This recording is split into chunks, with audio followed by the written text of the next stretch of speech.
tunapenda kuweka wazi kwa wananchi kwamba Hospitali ya Taifa Muhimbili ina mfumo wa malipo unaotumia mfumo rasmi wa serikali ya Jamhuri ya Muungano wa Tanzania ambao tunatumia control number. Mfumo huu umeunganishwa moja kwa moja na mamlaka za mapato na malipo yote yanafanyika kwa wagonjwa na ndugu zao huingia moja kwa moja kwenye mfumo huu wa serikali. Inatolewa kuhusiana na huduma mahsusi.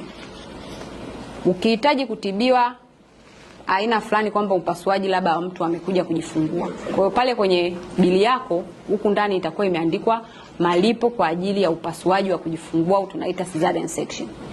Na tunazoziona ukishalipia whether ni kwa wakala au ni kwa kulipa mwenyewe, utapokea message ambayo itakuonyesha umelipia huduma ya kitu fulani kwa mtu fulani ambayo itakwenda kumtibia kitu fulani. Kwa hiyo yale majibu yanayotoka kwenye ile control number yanajieleza kwa wazi kabisa. Lakini kama kuna mwananchi yoyote ambaye anafikiri amelipa alafu ile control number haijampa majibu hayo ambayo yanastahili, ofisi zetu ziko wazi kuangalia hayo malipo yalikwenda wapi na nini kilichotokea. Kwa hiyo tunakwenda na ushahidi na unatusaidia na unaisaidia serikali iwapo kuna mapato yoyote ambayo yanapotea kwa kiwango ambacho sisi labda tutakuwa hatujui. Lakini control number zote zinatoa.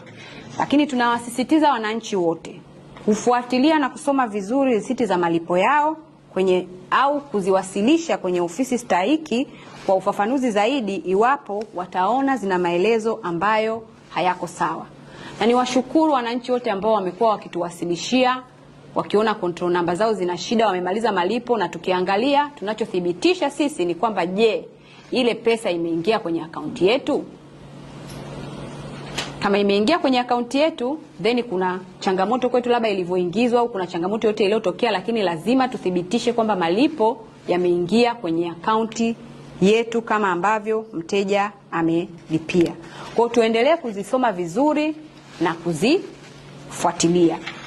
Kama niliposema hapo awali, tunafikiri kwamba bili zetu zinakuwa na tozo nyingi, labda tunafikiri kwamba tuna gharama kubwa sana. Hizi ni huduma za kibingwa na kibingwa bobezi, na nilishaeleza hapo awali kwamba serikali bado inagharamia kwa kiwango kikubwa sana matibabu yote ya kibingwa na kibingwa bobezi. Na hatuwezi kumlipisha mgonjwa yoyote kwa gharama ambazo sio stahili. Bado niendelee kuwasisitiza wananchi tujiunge na bima ya afya ili kuendelea kupunguza hii adha ya kulipa kutoka mifukoni mwetu.